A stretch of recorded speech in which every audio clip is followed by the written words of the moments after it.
Boa noite, meus irmãos. Que a paz, que o amor de Jesus esteja presente em nossos corações nessa noite e sempre. Hoje eu estou aqui para refletir com vocês sobre o capítulo 22 do Evangelho segundo o Espiritismo, cujo título é Não separeis o que Deus juntou. E basicamente esse capítulo fala sobre o casamento, né? É interessante como a espiritualidade trabalha. É interessante porque ela vive colocando a gente em uma porção de situações onde nós vamos aprendendo e vamos puxando informações e de repente essas informações tomam uma utilidade que a gente não esperava, né?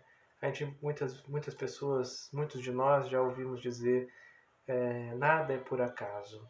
E a verdade é essa mesmo, nada é por acaso. Então, hoje eu estou aqui para falar sobre o casamento e eu também fui convidado para falar sobre Joana de Cusa em duas datas assim muito próximas. Então, acabou que ao estudar para uma coisa, eu estava estudando para outra também, né? E assim a espiritualidade trabalha para que eu possa trazer algumas informações interessantes e importantes sobre o casamento. Então, para a gente iniciar essa nossa reflexão, é importante reconhecer esse fato de que nada acontece por acaso. Nada acontece por acaso. Eu não estou na família que eu estou por acaso.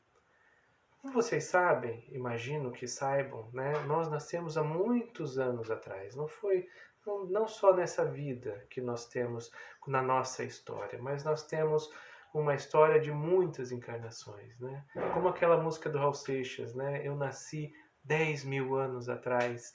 Nós temos muitas e muitas encarnações e nessas encarnações nós vamos tendo relacionamento com as pessoas, vamos tendo relacionamentos com uma pessoa e com outra, alguns relacionamentos bons, outros relacionamentos não tão bons, e essas experiências vão ficam conosco durante aquela vida que nós vivemos e ficam conosco durante outras vidas. E acontece que às vezes ficam arestas para serem resolvidas, problemas para que nós acertemos.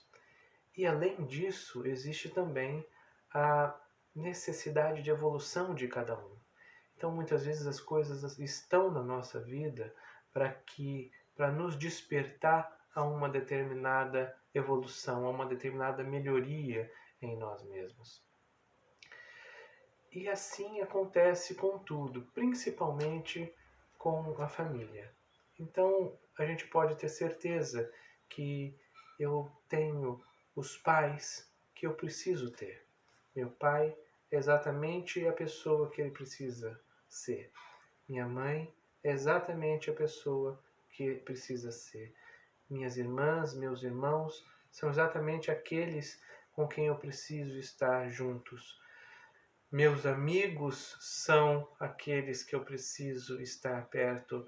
As pessoas com que eu trabalho são aquelas com que eu preciso estar perto. E também as pessoas que eu escolho para conviver a minha vida, a que eu escolho para estabelecer e para criar a minha própria família.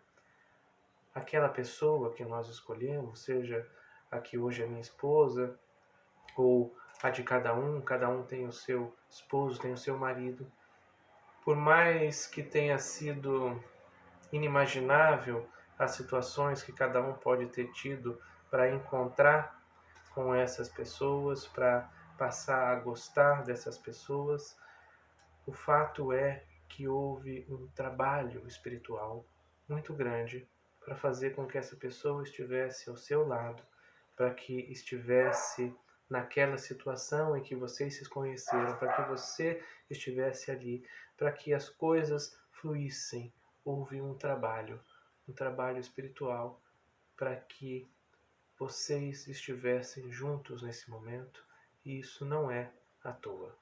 Então, não é à toa que nós estamos casados ou convivendo com companheiros que nós estamos hoje em dia.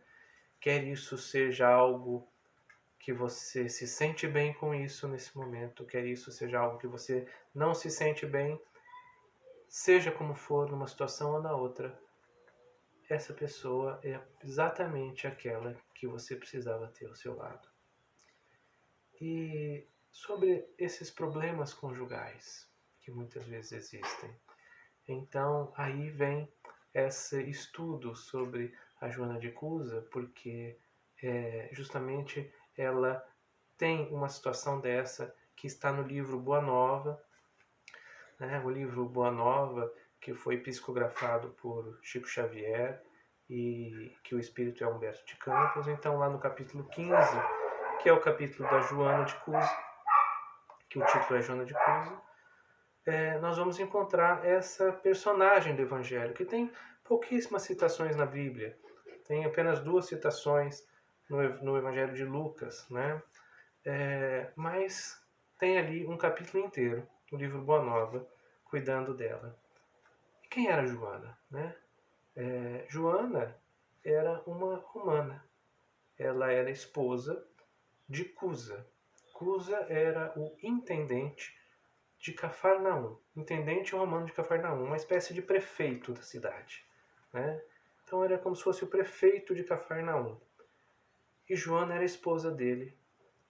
E você pode imaginar como é que era a vida da Joana, como é que essa vida social no Império Romano, né? Então, os compromissos sociais que se existiam, né? E uma série de outras as intrigas que existiam, né? As relações entre marido e mulher no Império Romano, né? Com a ascendência do marido sobre a mulher, e, e várias situações dessas que nós vamos imaginando pelas quais a Joana passava. E ela tinha problemas conjugais. Tinha problemas conjugais como nós temos os nossos problemas conjugais. E então, diante desses problemas, ela, ouvindo o conselho de uma escrava, acaba assistindo uma palestra de Jesus, né? O livro não conta exatamente que palestra que ela acaba ouvindo, mas se ela se deixa se envolver pela doutrina cristã, ela acaba se tornando cristã e acaba seguindo Jesus em várias situações. E o fato dela se converter ao cristianismo acaba complicando ainda mais a situação dela com o marido. Em determinado momento, ocasião, ela tem a oportunidade de conversar com Jesus.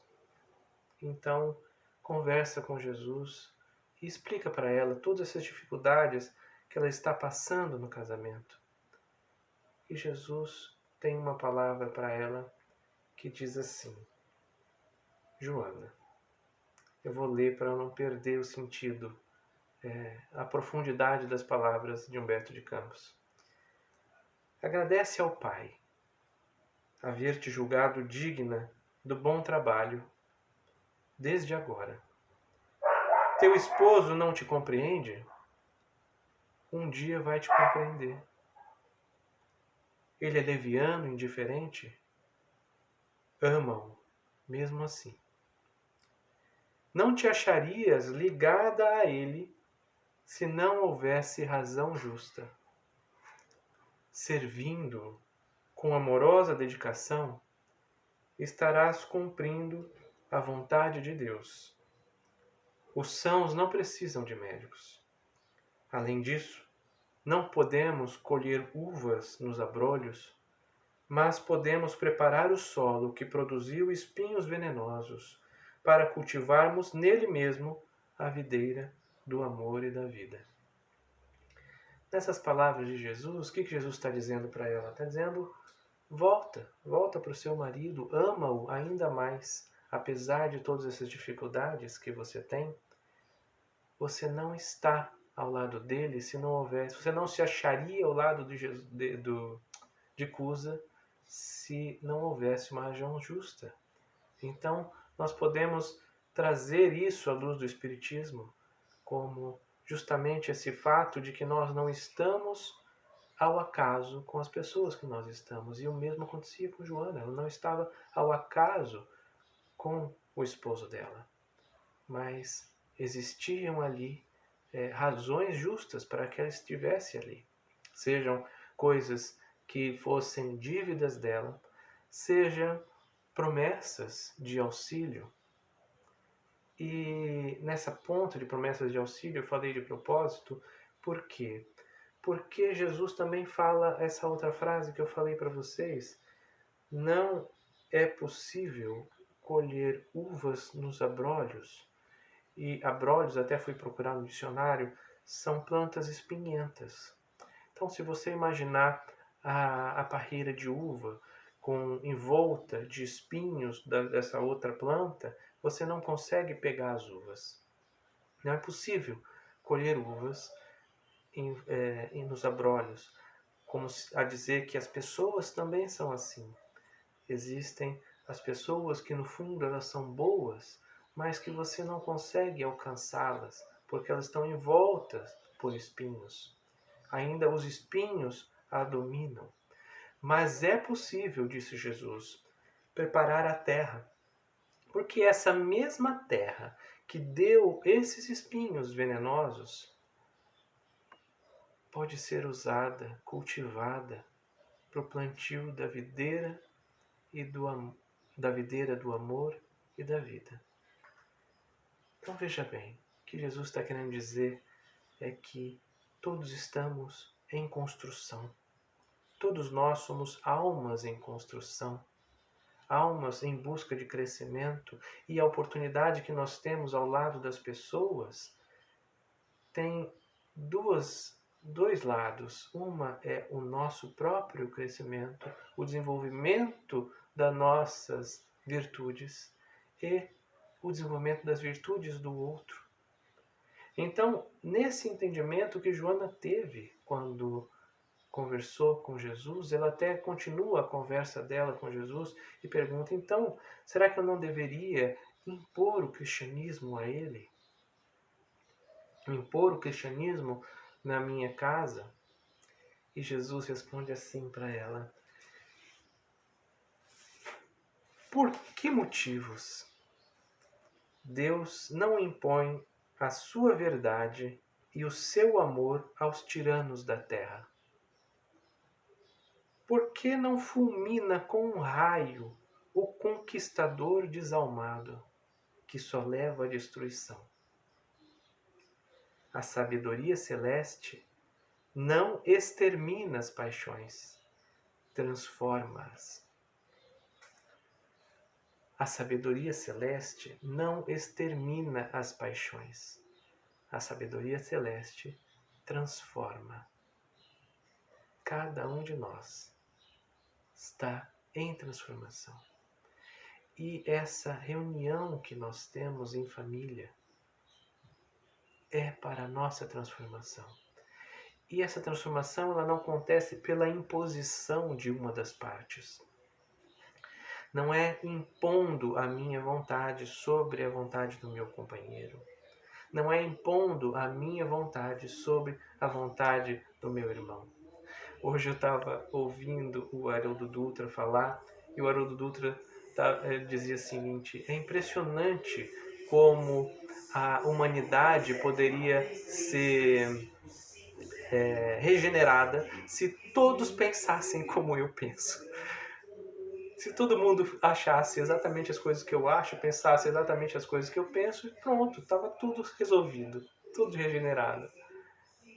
Então, não é pela imposição que nós conseguimos, e nem Deus faz isso conosco.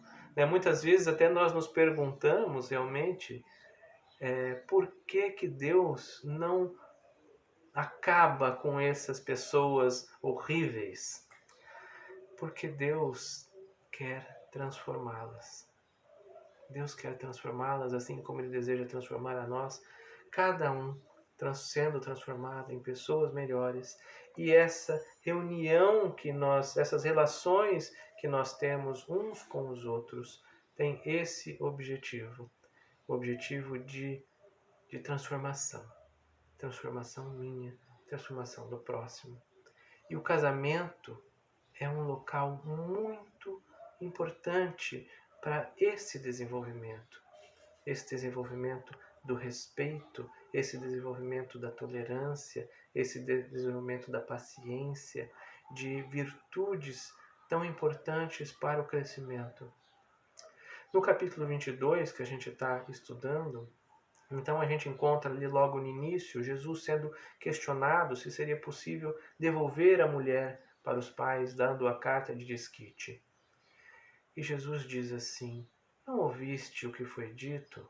Que o homem deixará a sua mãe e o seu pai para se unir com a sua mulher, e então os dois não serão mais dois, mas uma só carne. Qual a compreensão que nós devemos ter disso?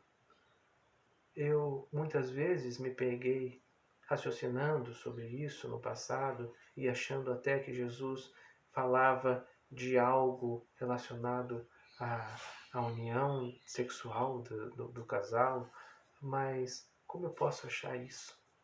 Hoje eu vejo com mais clareza como que eu posso imaginar que Deus esteja preocupado com a união sexual, com o ato sexual, como se isso fosse algum símbolo. Como que Deus se preocupa com símbolos?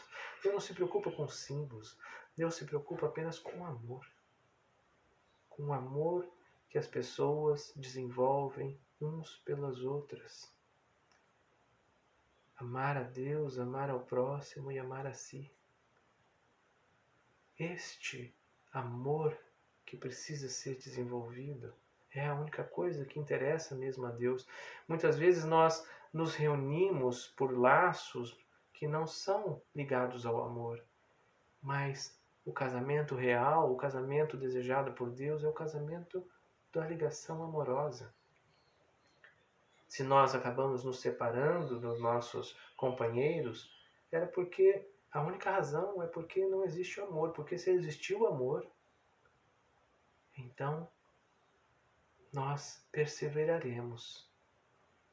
Nós perseveramos nesse amor. Por quê? Por aquilo que Jesus disse para Joana. De que todos somos terra para ser trabalhada, para ser cultivada. E aí, nesse cultivo, nós estamos plantando a sementeira do amor e da vida. Então, estamos construindo a nós mesmos através das relações. E como interpretar então quando Jesus que os dois não serão dois, mas sim uma só carne? Significa justamente que o casal não deve fazer as coisas de maneira cada um independente do outro, mas que devem procurar fazer as coisas juntos, tomar as decisões de família juntos, de buscar a satisfação de desejos comuns, de buscar a melhoria comum da família. Então hoje a gente vê tantas pessoas falando do direito do homem, do direito da mulher, então se ele pode, se ela pode. Enquanto cada um estiver pensando no seu próprio direito, em detrimento ao pensamento conjunto, as coisas não estão indo para o lado certo. Mas se nós aproveitarmos o momento em família e considerarmos esse conjunto, buscarmos trabalhar a união, aí sim nós estamos seguindo no caminho do desenvolvimento das nossas virtudes, das nossas melhorias. E com as pessoas que nós realmente precisamos estar. Então, vamos refletir nisso. Refletir de que nós estamos casados com as pessoas que nós devemos estar. E que é importantíssimo que essas pessoas possam trabalhar conosco e o que nós possamos trabalhar com elas nessa melhoria conjunta. pensando de maneira unida, de maneira simples, em busca de objetivos comuns. Essa mensagem é a mensagem do desenvolvimento, da melhoria de cada um. Então, que nós possamos compreender isso e trabalhar isso nas nossas relações, na nossa união com os nossos companheiros e que aprendamos a ser felizes juntos. Que a paz de Jesus permaneça em nossos corações.